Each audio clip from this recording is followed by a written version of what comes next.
is how do we first establish a transitional government that manages the temporary affairs of the country, which goes without saying. As far as I'm concerned, the contacts we have had with the transition team of President Trump this time, the kind of people that we're dealing with are far more aware and sensitive to the needs and a better understanding of Iran than ever before, and where the people stand vis-a-vis the regime and so on. There's not necessarily a foregone conclusion that Russia will resist a change in Iran, and that Putin, in his calculation, as a master strategist, doesn't recognize that long-term it is not beneficial for him to have a belligerent state with nuclear capabilities next door, for a number of reasons. What was the state of mind of your father in the final days? Was he expecting it to happen at the end, perhaps like months before, or was it still a bit of a surprise? But what does Trump's presidency mean now? Is there a hope that we can move Russia away from the IRGC?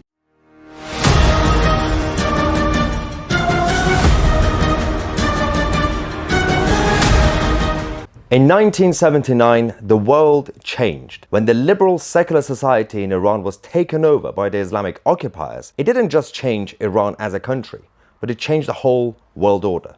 The Islamic Republic became the godfather of terrorism and Islamism all around the world. One man remembers what happened. He was there with his family. The Crown Prince of Iran, Reza Pahlavi, was only 17, 18 when he was forced into exile with his family. When the Shah fell, things changed. Since then, we have seen a number of uprisings in Iran and a number of conversations from the international community. Today, we are joined by the Crown Prince Reza Pahlavi to discuss what happened and what could happen next. Well, Your Royal Highness, thank you so much for coming on Tousi TV. I believe Tousi TV is the only new media outlet you're actually being interviewed on in the UK while you're here. But we actually spoke about 4 or 5 years ago in private. That was just after the latest wave of uprising and protests in Iran that we actually classify here as a cost of living crisis sort of uprising. It wasn't really just about politics anymore. But since then, the last couple of years, it's gone beyond that. And it's now people in Iran are talking about regime change.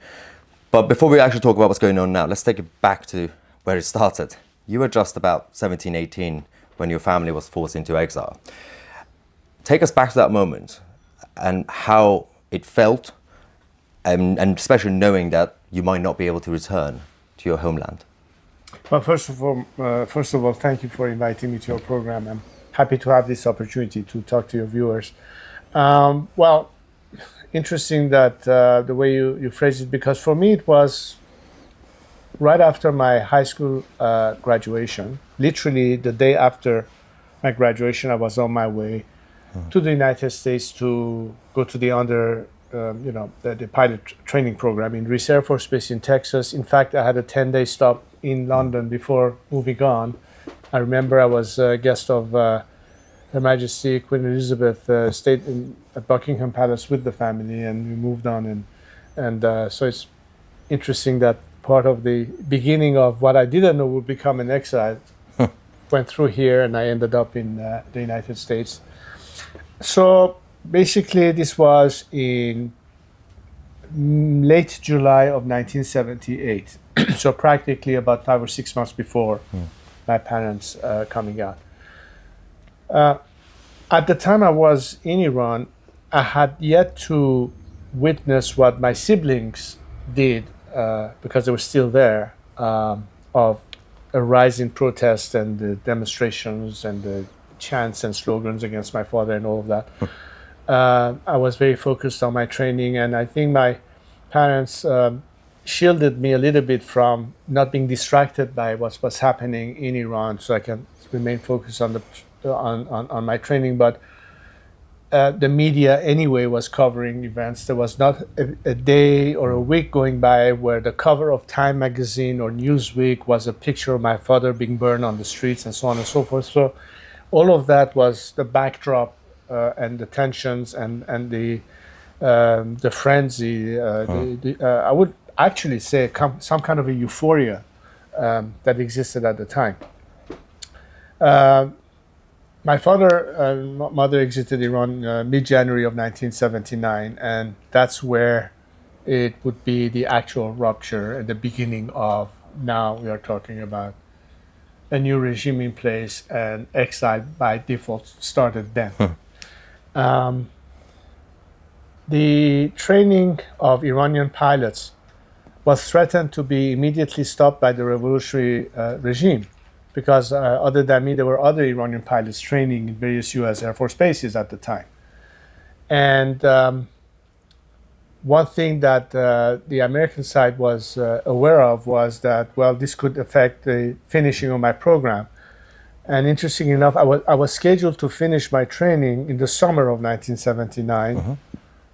Given the fact that I already had pretty much of pilot training, because I used to fly back in Iran before coming. I was an F5 pilot. I soloed first when I was 16 years old at the time in Iran. And so they knew that, it's not a matter of competence, but making sure that I graduate. So they expedited my training so that I could get my certificate at the end before the cutoff point where the regime was implementing a stoppage of all the training. So I was able to graduate in time, and it was the first time I saw my parents again was in it was once for a short while in January, right after they had existed in Iran. But as of March of 1979, I rejoined with them, and that's the beginning of all the various exile stops that we had to go through, from Morocco to the Bahamas to Mexico to Panama, and all the way back to ultimately Cairo. It was a kind of turbulence moment, even on a personal level in terms of the family, apart from the actual country itself. You did mention when it was happening, in order to keep you from being distracted, they weren't probably telling you everything, because obviously it was happening at the same time. But since then, obviously, you've been told, you've had conversations. What was the state of mind of your father in the final days? Was he expecting it to happen at the end, perhaps like months before, or was it still a bit of a surprise in terms of the Khomeini specifically? Because there were a lot of others who wanted him to go, including the communists and all the others. And, let me share with you more of it, the human side of it, as opposed to the political cerebral side of it. It always takes time for something to sink in. The first few months, we were so preoccupied by the tragedy of the first wave of executions by Khomeini of former regime elements, whether in the military or in the civilian sector. The execution of Amir Abbas Hoveyda, for example, or Farrokhru Parsa was our education minister, the first women minister in Iran, and many generals that were executed. We were so preoccupied and traumatized and saddened by all of that we had very little time to think, okay, what about us? What's happening to us, honestly? And so it was not until later that it began to sink in that, okay, now we are faced with a different set of circumstances. One of the elements that is less often talked about but does remain a factor is my father's illness, and the fact that he knew that he was terminally ill. It was only a matter of time where he would expire. And as his children, the first time we were aware of his illness was when he checked in a hospital in New York for his first operation. This is shortly before the hostages were taken in the American embassy in Tehran. Because it all started in the early 70s, but we didn't even know about that. And some people retrospectively said, well, do you think that if people knew that your father was ill and all that, it would have made a change? I said, I really don't know. I don't want to speculate. There are many ifs and buts, but it's, the saying goes, it's Monday morning quarterbacking, or hindsight is 2020. But at the time, on the moment, there are many things that you wouldn't be able to quite understand. So keep all of these elements into mind. So the mindset, the realization, and ultimately the evolution of things was not just a shock to us, but frankly, I think was a shock to the nation. Insofar as to even his worst enemies today would say, we even didn't quite know how it's going to turn out to. Because our focus was, the Shah has to go, then we'll see what happens. Without knowing exactly what the alternative is. And as a result, by the time people realized what was the consequences of that, it was by then too late. And for 46 years and counting, of course, We've been entrapped with this regime. They seem to have been winging it at the beginning, the regime itself, because I don't think they knew exactly what blueprint they wanted. They first allowed the Mujahideen to even be in the elections. They were like, yeah, we'll have this election. Oh no, we're going to kill that president. We don't want that president. We're going to ban. I don't think they had an actual plan, but then obviously they found a way. But well, they did have one mission. What? Exporting an ideology. Yes. At the expense of a nation. Of course, yes. But it kind of takes us to now and everything they've done. And at times it feels like they've been pushing it so much that the new generation of Iranians are so... I hate the word westernized. It's not necessarily that they're westernized. They are so aware of the basic rights that they should have, human rights and everything else. That's the next question is, many Iranians today now chant your father's name and your name at these protests and uprisings. And how does it feel to know that after decades, they see that Iran as a symbol of hope going forward? Well, I think if to simplify the contrast, is Iran should have been the South Korea of the Middle East today, on the path that it had to modernization, development, and so on and so forth. Instead, we have become North Korea. Is it because the people have changed, or is it because the regime changed? And by the same token, why is regime change necessary?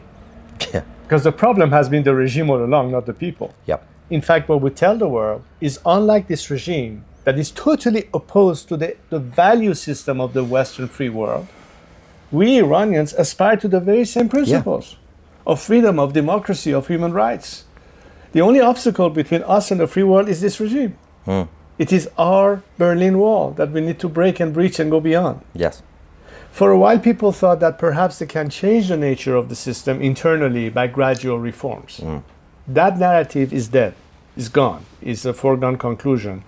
Because even the most radical elements that sided with the regime from the beginning are now on a convergence path with those of us who, from the very beginning, challenged the veracity of having a religious dictatorship as secular Democrats.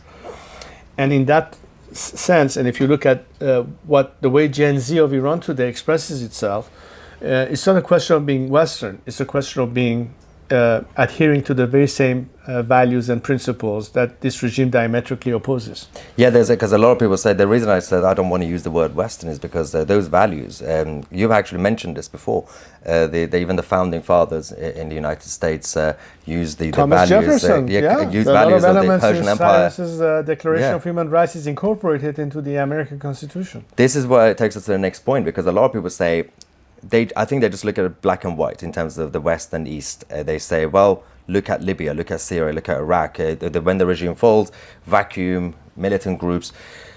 What is the difference between Iran and those places? Because obviously there won't be a vacuum, right? Well, it's great. It's a great and important question that you ask, because it's important to explain to the whole world that the scenario of change in Iran has no resemblance to poorly managed changes of regime in the other countries in our immediate neighborhood. The best example is Iraq and the Baathification, which has nothing to do with the scenario of change that we prescribe to or suggest to the world to understand.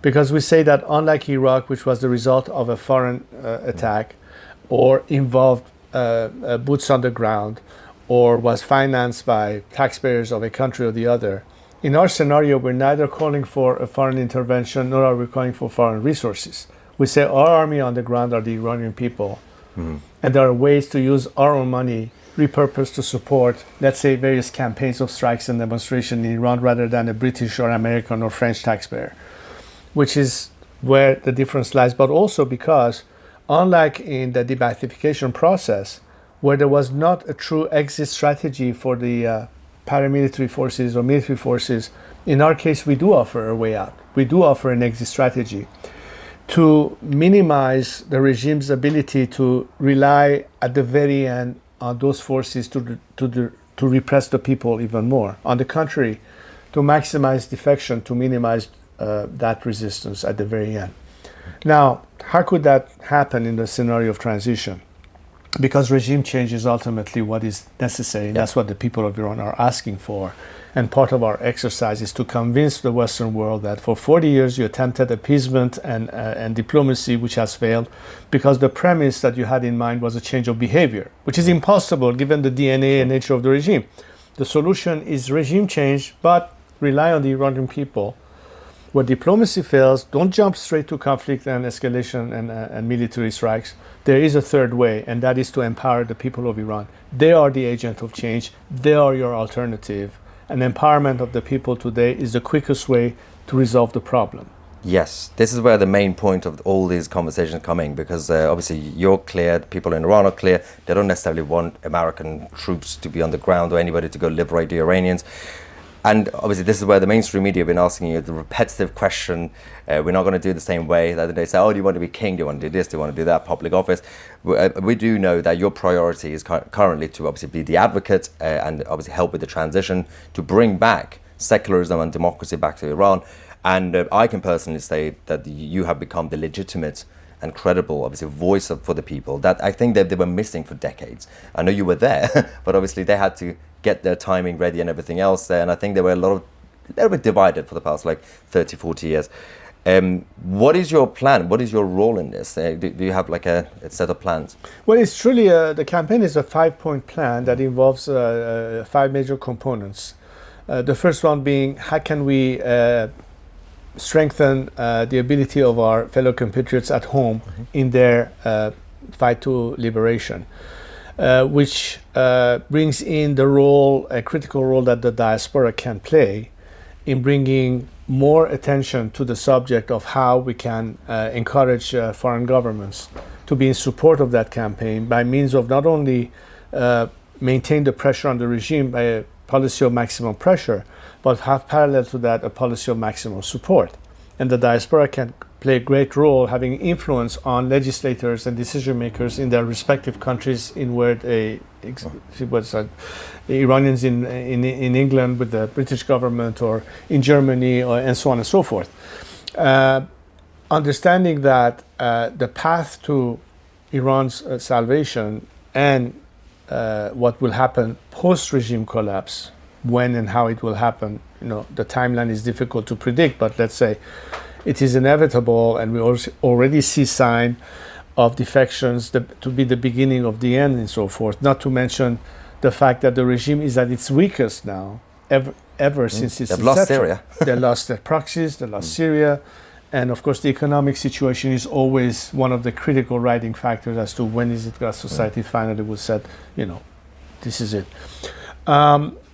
So the second aspect is to, again, in terms of calling upon Western governments, particularly the European governments, who I believe are behind the curve as far as where the Iranian people are, and are still in the mindset of status quo negotiation as opposed to let's move to the ultimate solution, to convince them that this is the better approach because that other approach has failed and time is of the essence.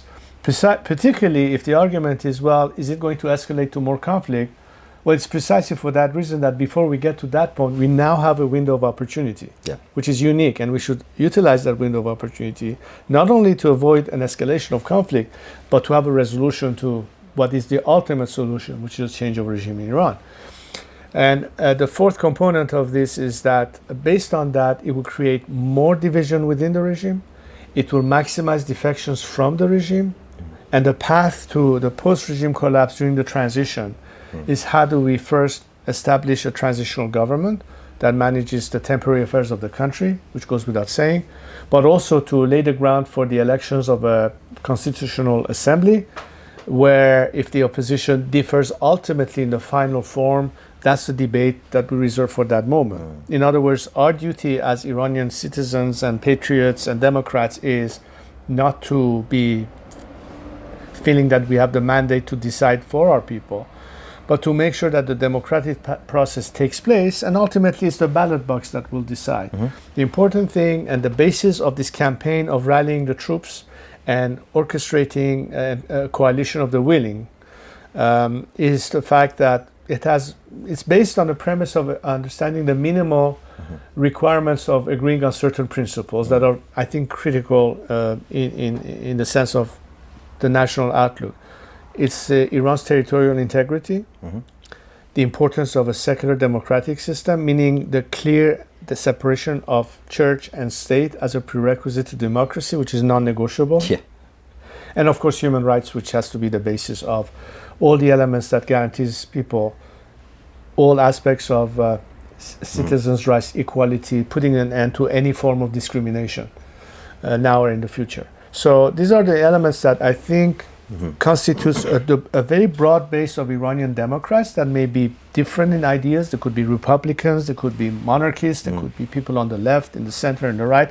But I think that's the basic premise of where we can say this is what is the operating principles that we can work together on, and invite those who are now peeling away from the regime, joining with us from yesteryear's reformists that are now disillusioned and want to work past the regime. And that convergence is critical to facilitate that path. Of course, because you mentioned obviously the role of the international community. We will talk about Europe in a second, but what does Trump's presidency mean now? Because not that, again, we expect the American side to do anything specific in terms of foreign intervention, but it feels like in the air that the atmosphere is changing. We've already seen the relationship between Trump and Israel.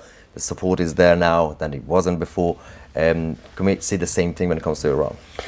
Well, I think if you look at what happened during his first mandate and the maximum pressure exerted then, and what kind of an impact it had on the regime and the consequences of that, proved to be somewhat successful, as opposed to, in contrast, during the Biden administration, an appeasement and releasing of funds to the regime, and as a result, empowering the regime and its proxies rather than weakening them even further.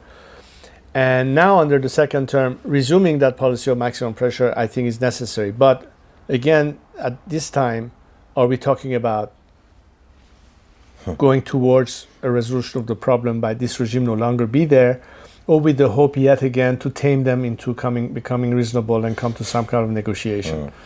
That's important. So maximum pressure works, but by itself is not sufficient. As far as we want to see change in Iran happen, that's why we're in for that maximum support aspect. So that's one element that we hope will be added to the equation. As far as I'm concerned, the contacts we have had with the transition team of President Trump this time, the kind of people that we're dealing with are far more aware and sensitive to the needs and a better understanding of Iran than ever before, and where the people stand vis-a-vis the regime and so on. It's a question to see now whether or not they could be in tandem or in coordination with some key countries in the European bloc. I think in the Middle East is more clear, but it depends on clarity of purpose and policy. And we'll have to see how that pans out. This is where the European side is kind of interesting, because there are slight differences between North America and Europe. The European side, they have their own history as well with Iran, especially France and Britain. It seems like the European side would rather have a weak enemy in Iran than a strong equal partner. That's how it comes across. It seems like they still believe in reformists, for example. Are they naive, or do they just not care, or do they just not want internal political trouble with the political right, political left in each country? It seems like the European side, the European Union mostly, and European countries seems to be a bit of an obstacle when it comes to your movement and the Iranians and everybody else. I think I'd like to see a strong democracy replace a weak dictatorship. Yeah. Okay? The whole thing is about democracy at the end. And democracies don't go, first of all, at war with one another. And if you want to have a viable and reliable partner in terms of strategic interest, it's not with weakness that you can bring about stability. It's actually from a position of strength. I mean, the whole reason why peace to strength was the rationale of America through decades. I think that today, imagine if the Cyrus Accords were to take place, that this time Iran is part of that equation of the Abraham Accords as a pivotal element to change the whole scene of the Middle East towards the future, not only to stabilize the region by means of cordial relationship with our neighbors, the Israelis, the Saudis, and others, and immediately that's the game changer in terms of immediate ramification of that, putting an end, in one instance, all the negatives that this regime has been the root cause of, nuclear threat, radicalism, terrorism, and all the other aspects of it would disappear in one shot. You cannot do that without having a strong anchor state to play that role. And I think that's why my rationale is a democratic Iran would be the best strategic ally to bring about that stability and encourage others to follow suit. In fact, when you look at the way the regime had to revert to practically playing into the hands of its alliance with countries that have been in some way perceived as, in the democratic argument, again, I say, the role that Russia has played. Look at what's happening with the Ukraine, what China represents and what it is in terms of impact. And Iranians are outraged of how much concessions by the regime was given over the Caspian Sea, over the leasing of islands in the Persian Gulf, and so on and so forth. That's because they realize that the regime has done that completely under weakness. But has it been in the interest of Iranians, or for that matter, in the interest of the free world? Here's where I would argue that a strong Iran will not let our national interest being stampled, but it will also be protective of something that is important for the world, stability and security, and of course, at the end of the day, healthy economies. That has to be only plausible under stability. And this regime has been the root cause of instability and all the chaos that we see in the world. This takes us to the infrastructure of the IRGC, the Islamic Republic, which again goes back to oil production and things like that. Obviously, the international community say that they've been sanctioning them, but we can clearly see that the oil revenue and things like that is still a major income for them. Obviously, they use that to help the proxies and obviously not their own people. Do you think the Islamic Republic, do you feel that they are not honest about the true nature of its wealth and its spending? Because there are some obviously dodgy deals with China. They're giving away a chunk of Iran to the Chinese Communist Party. Their relationship with Russia, which again, that hopefully can change as well. Are the European side, the Western side, naive about Iran's same thing it could apply to the nuclear program? Are they naive? Well, I mean, there are always sometimes things that seems out through the cracks, but in general, the production capacity, the income it generates, how much the sanctions play into reducing the regime's ability to have access to revenue. These are calculations that, of course, economists could answer much better than I can in the sense of the technicalities of it. But in general, I think that what you look at is not only that aspect that the regime could depend on or would not be able to depend on, but there's also the domestic economic state of affairs, the devaluation of our currency, inflation, poverty line, so many other aspects that irrespective of the regime's revenue, it doesn't trickle down to Iranians anyway. It's just only how much do they have to grease and fuel their own war machine to maintain repression at home and continue their aggression abroad.